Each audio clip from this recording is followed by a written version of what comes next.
Welcome to the Library Connection. I'm Tracey Thomas, the director at the B.B. Comer Library, and I want to thank you so much for joining us today. We have an exciting show today. We have a lot to talk about, but before we do, I want to thank the TV station here so much for always being such a great partner to the library and being such a great way for us to get our information about things that are happening at the library.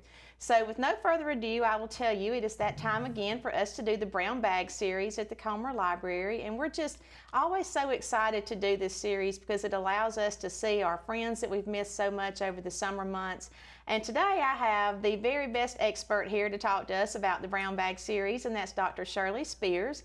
And Dr. Spears is no guest to anybody. She's a very familiar face. She was the director at the library for 33 years.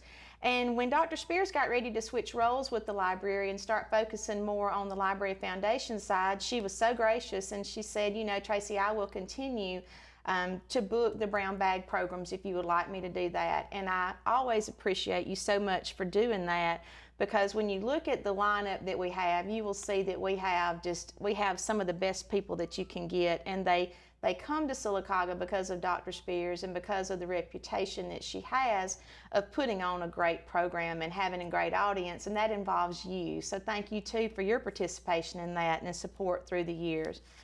Our series this time, Dr. Spears, is Hooked on History. Yeah. Oh, quite a title there. I appreciate the kind remarks, Tracey. Of course, you know, the presenters, we've been doing the Brown Bag since '94 in some form or fashion.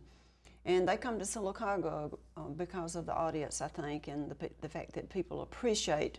There's not much for adults in the way of programming in Sylacauga, except some of the things that are done around at recreation in the museum.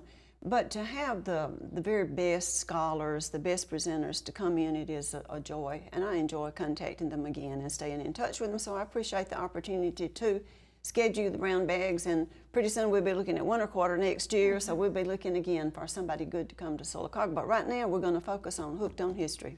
Well, Dr. Spears, I want to say too, and I imagine it's a given, but we can't do programs of this quality, of this magnitude, without support.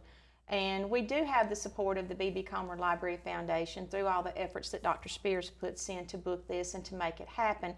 But we have to have financial support as well. And so I have to give a shout out to the First Bank of Alabama, because they've always been so good, because we had history with the bank prior to First Bank of Alabama purchasing that. And so we have just a great legacy with them of support through the Brown Bag series. And I just have to say, Chad Jones, Randy Fields, all those people that helped make this happen, how much we really appreciate this support, because it benefits so many people in our community.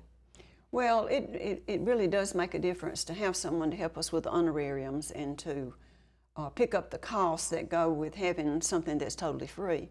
And we pride ourselves at the Comer Library a great deal on totally free. We do. So, you know, it's wonderful to have a library that doesn't have to charge much of anything for service, and to be able to serve the population that, with your great ideas over there, Tracey, that now you're doing more and more. So I think it's wonderful. Well, and I want to say too, you know, COVID changed our world a little bit with the format of our Brown Bag program. And if you came before, you know, we had the social hour in the room across the hall, and then everybody moved over to the auditorium. But just out of concern of making sure that everybody feels comfortable being at the library and being together again, because we couldn't wait to be together again. But to make sure that everybody feels comfortable being together again, we kind of switched that up last year. And so I want to tell you that we will be doing that the same way this time. So we will open the auditorium, the room where we actually have the presentation. We will open the auditorium at 11:30. We will have tables and chairs up, so it stays somewhat socially distanced, just by nature of being tables and chairs out.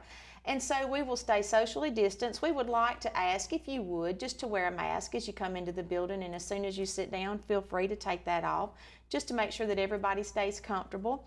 And we always have had a history of providing a drink and a dessert. That was the original format for Brown Bag, and so we've gone back to that. And we asked that if you would, just bring something that you'd like to eat, a sandwich in your sack, and maybe a bag of chips, but we will provide the drinks. And we are so grateful to the Coosa Valley Medical Center Hickory Street Cafe, because they stepped in last year, and then they've also stepped up again this year. They've always helped us with our reception time, but they will be providing those great cookies that they do, the home-baked cookies. They'll be providing those, and those will be individually wrapped, and we'll hand those out as you come in. So you will still get a bottle of water and a dessert as you come in.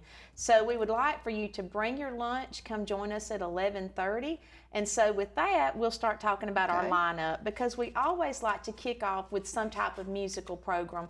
And we are very blessed that we have some great musical talents in our area to pull from. And so we're going to kick off on October the 5th, and these programs will go for 5 weeks. We used to do an 8-week series, but we want to cut off before the winter time, before the hard part of the season gets here, in case we do have something go on that we need to stay safe from. So we will do a 5-week series. We will go 4 weeks in October, and we will wrap up the first week of November. So October the 5th on Wednesday, we will kick off with Tina Marie. Well, Tina Marie, she's a really, really good singer. She has a very strong voice, and I remember how amazed I was when the first time I ever saw her. She's from around Dadeville, somewhere back down that way, and a lot of people knew who she was, but I'd never heard her. But she just has a fabulous voice, and she has great personality, and I really like Tina. I like her work. I like the way that she takes her singing so seriously, and I think the format that Tracey and her staff have worked so hard on with those tables, I think it's worked out really well. I like having a table in front of me and somewhere to sit up your drink, and you can sip during the program, so I think that turned out really well. But back to Tina. I charged Tina with looking at and choosing songs that shaped our lives, because you know, music starts, it's one of the earliest things that we ever experience with, you know, how you sing to a baby and it soothes them down and it's so joyful to them, and then you get to the learning curve where they sing their ABCs. And so if you look back and think about what kind of role that music plays in our lives, and then when you look at life events, you look at the wars, you look at the things that this country has been through with, and the efforts to capture and stimulate patriotism. And you've got songs that just touch your heart, and the love songs, and you can see the couples in the audience when you sing one of those love songs and they remember. And so music is a powerful force in our lives, and it's just something that, you know, we keep the music on at the house all the time, streaming that music in, and it's so soothing, and it means so much to you, and it's so much fun to hear the music and guess the title of the song, and it's just a wonderful part of our life. And Tina Marie has done, she has actually done some big time stuff too. She's really good with Patsy Cline songs. She's great. And Ted says she's got to sing crazy, because that's impacted everybody's crazy lives. So well, it'll be interesting to see what she chooses, because I contacted her probably a month or 6 weeks ago, and she said, I'll give it some thought and think about it. And I said, well, I just want you to remember one thing, that one of the bubbles of memory in Sylacauga is Jim Neighbors coming back home and doing a tribute and walking out in the audience and singing Back Home Again to Maxie Veazey and Beth Yates.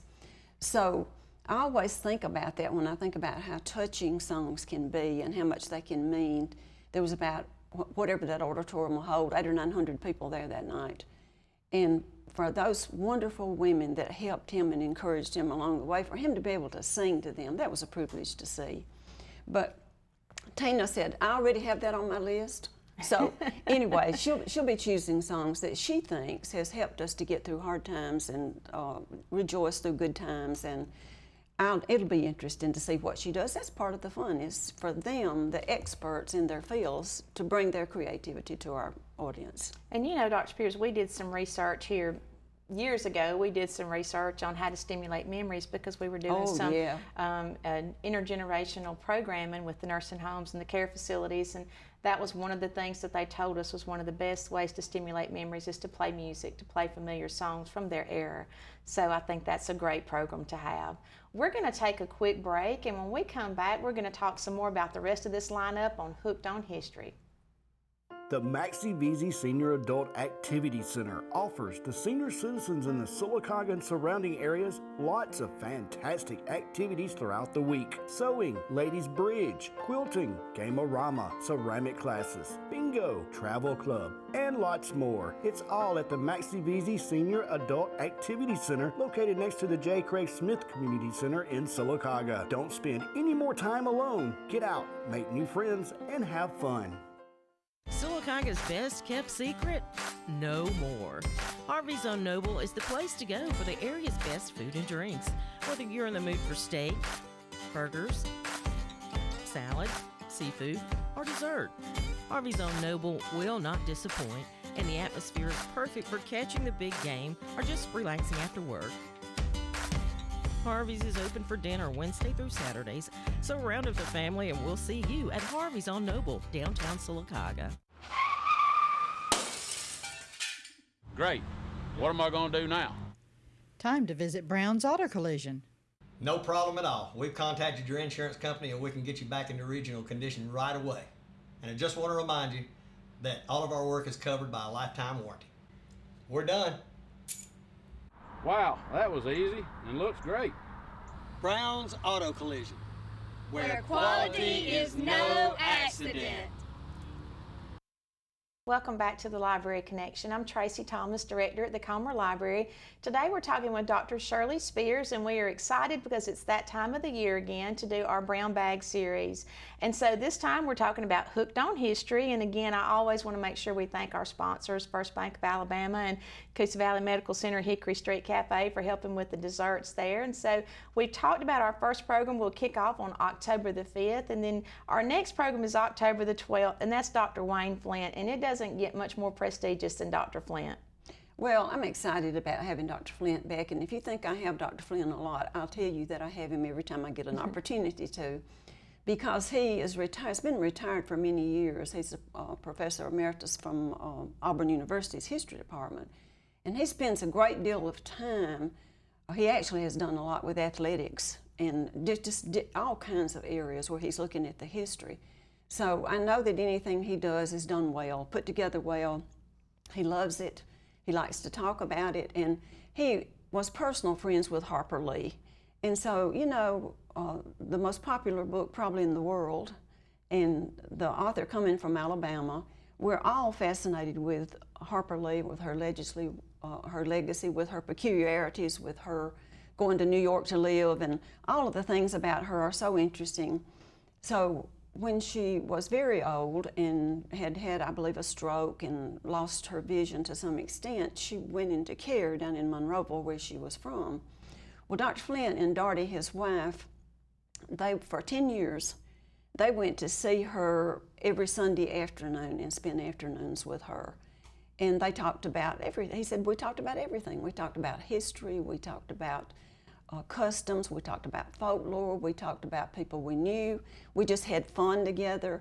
And so anyway, he loved and enjoyed those years that he was able to go down and talk with her, and they became very close. And so he kept meticulous records of their conversations, he and Darty did, and the things they had talked about.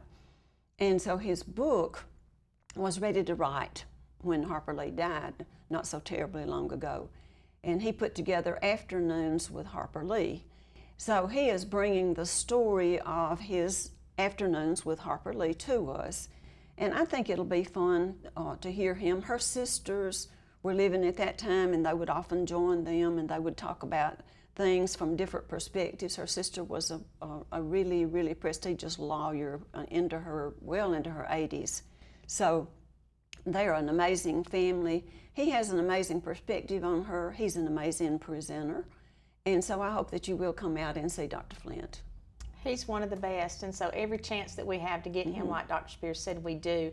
And the last time that he was with us, he seemed like he just enjoyed being out and seeing the people. I think he appreciated the audience so much that came out to see him that day. I think he did. He lost his wife 2 or 3 years ago, and he's been, trying to go through the process of, because they were just so devoted to each other. And COVID, staying in like everybody else and trying to be safe. And so I think Wayne is very, very excited to be out there, to be talking about the things he loves, and we're so happy to give him that opportunity.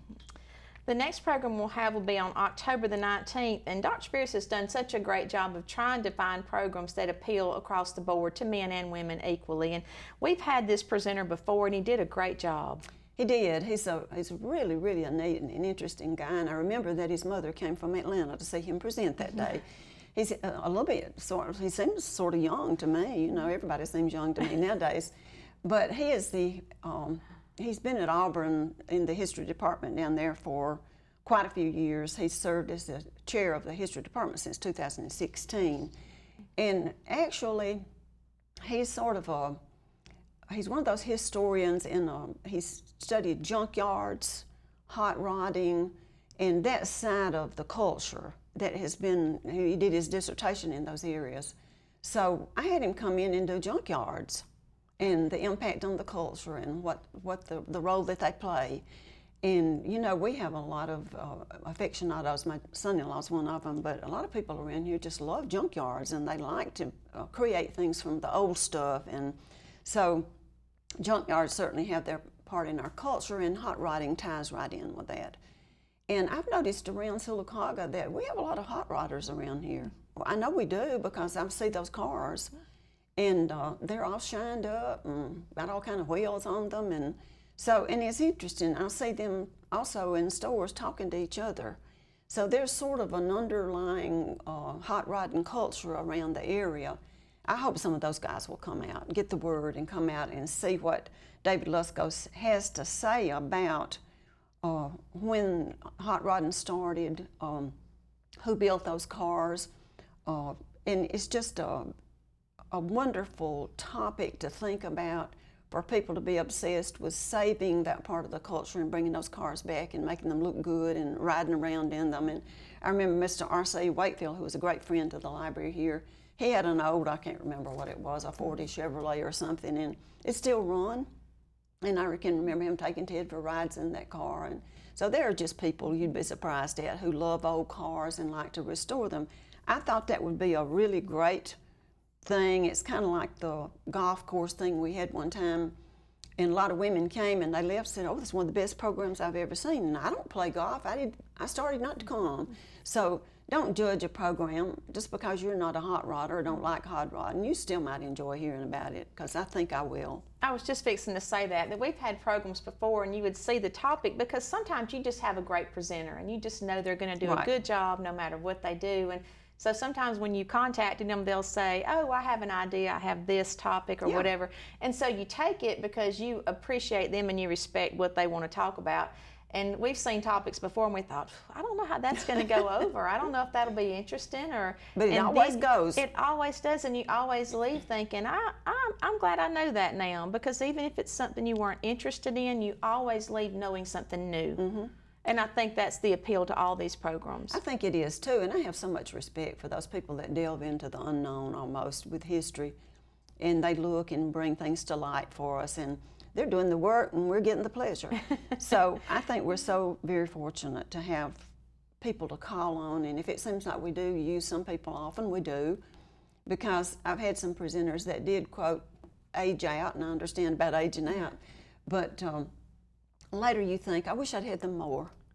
Like Faye Brown used to come, and she was the funniest woman on the face of the earth. And then Faye, you know, she got to the point where she didn't do programs, and Eileen Henderson. So I try to remember that and to grab these people. Atkins. Yeah, Lee Ross Atkins. And I like to grab these people while they're still traveling and going about. And the ones that we're talking about are sitting at home enjoying reading books and writing and doing things like that, but they're not going on the road anymore. So I'm just so happy that we can use these people until they get to the point where they don't want to do it anymore. I was at home this morning getting ready, and I was thinking about the time we had Catherine Tucker Wyndham and how nice it was to get to see her. And you've read her stories, you know, her 13 Ghosts, and you've heard her storytelling, but to get to see her and talk to her was just such a neat treat. So make sure that you come out to these programs and see people like Dr. Flint while they're still out touring and doing things.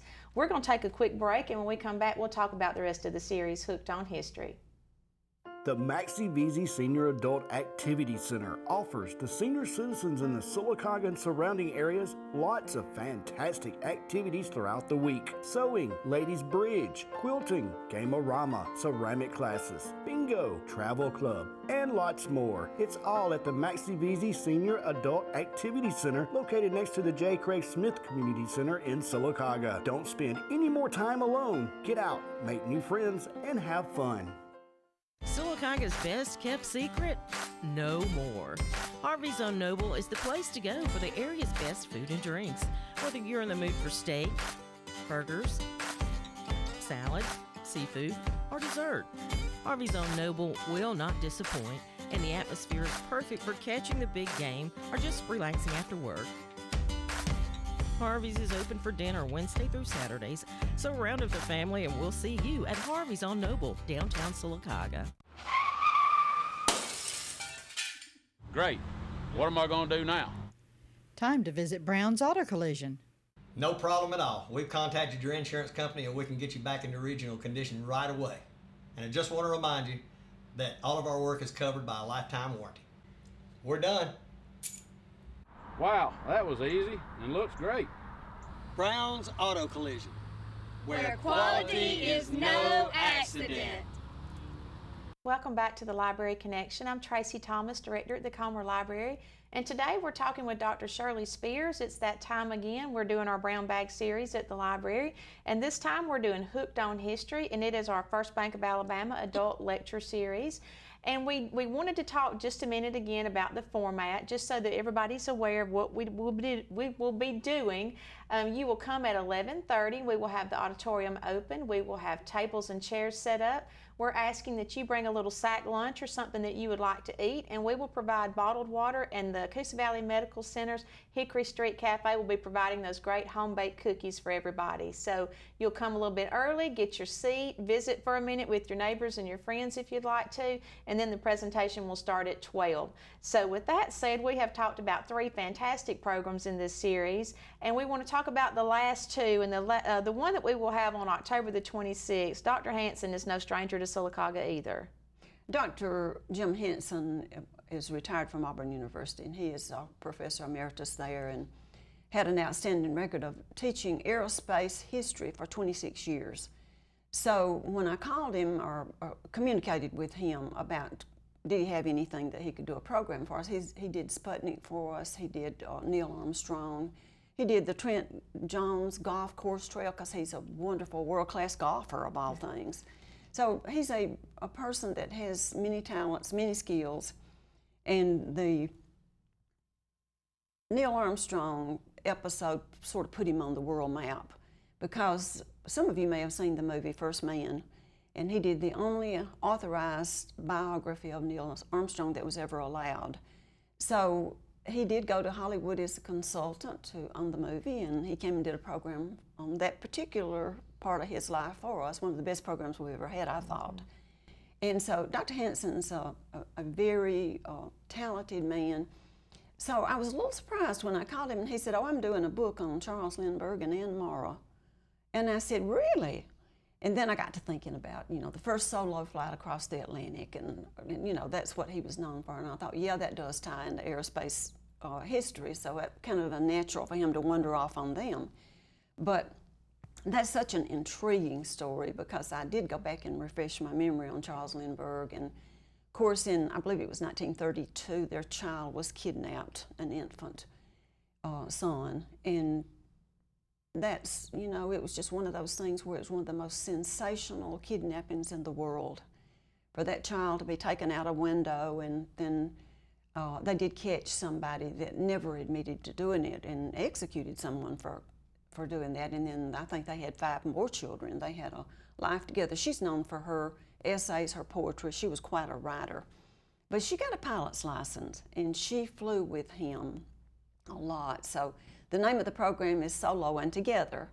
So having said that, he's going to sort of do, it's sort of a marital biography that he's talking about their life together and the things that they went through and the process of weathering the ups and the downs. And they are still very famous people. But I feel like that people will enjoy that story very much. I can't even imagine in 1927, someone flying across the Atlantic, solo across the Atlantic, nonstop. And so I just think it's going to be a wonderful story, and I think that Dr. Henson is the person to tell it because I think he's so interested in anything having to do with flying and airplanes, and that led him into that story. But it's kind of like Neil Armstrong. That led him into Neil Armstrong. But then in his biography, he did the personal story. Neil Armstrong had also a very interesting and very private life. And so he doesn't hesitate to explore the personal aspects of life as well as the expertise that these people have, and I think that makes Jim especially good. I think so too. He's a great presenter. Make sure you see that one because he told stories last time about going to Clint Eastwood's house and golfing with Clint Eastwood. He's a very good presenter. So we always wrap up. We try to always wrap up with Dolores Hydock. And Dolores, if you've ever seen her before, is just a wonderful storyteller. And you think storytelling for adults, would I really enjoy that? But when you come and you see it and you just get relaxed and you listen to her, it's just the most wonderful way to recharge your battery, I think. Well, Dolores, I always say, if you've seen her, you'll be there if you can. If you haven't seen her, you need to be there because you need to experience Dolores. She is what I call, quote, a professional actress as well as a storyteller. But the thing that amazes me so much about her is that she obviously puts just tremendous time into her stories, getting everything exactly right, researching the history of her subject. And she tackles short stories, she tackles history, she tackles literature, everything. So her program is called Going the Extra Mile, The Journey of Two Extraordinary Women. Well, I don't know about you, but I didn't know much about Nellie Bly. I just remember there's a little song about Nellie Bly and that people used to sing and that she was kind of famous for some kind of airplane feat or something. But when I found out that I'm off on Hanson again, on Nellie Bly. It does tie in with Dr. Hanson. I wonder what he thinks about Nellie Bly. But anyway, she found out about Nellie Bly and Elizabeth Bislin, and they were reporters for the New York Times, was Nellie Bly. Elizabeth Bislin was with Cosmopolitan. And so anyway, they were going to beat Jules Verne's Race Around the World in 80 days. She tells that story. Nobody can do that like Dolores can. Dolores is fantastic, and the art of storytelling has gone by the wayside so much because when we get together, we all look at our phones. So it's just nice to come sit, listen to her tell a great story. Dr. Spears, we have about a minute left, and before we go, I want to thank you for all the work that you do with the Comer Library Foundation because I know that when you ride by our library, and especially when you come inside the library, you know that there's something different about the Comer Library. And when we have guests, I always say that this is the footprint that Dr. Shirley Spears left on this building and this program, and I thank you so much for that and what you've done, and especially the work that you continue to do. So we appreciate you very much. I appreciate the opportunity to do it, and I just have to mention quickly that the first president of the Library Foundation died this week, Butch Payer. Butch was a great guy, and he remained committed to the Sylacauga and to the foundation and had a career as a major general. But anyway, thank you, Butch. I know you're in heaven right now. But the foundation has helped make the library wonderful, but the staff and the director there now are carrying on the tradition of providing the best library service that they possibly can. Thank you, Dr. Spears. And the foundation funds do help. They help a lot. Thank you so much for joining us today. We hope that you'll join us for the Brown Bag Series that kicks off on October the 5th. If you need more information, you can jump on the library's Facebook page or you can call us at 256-249-0961.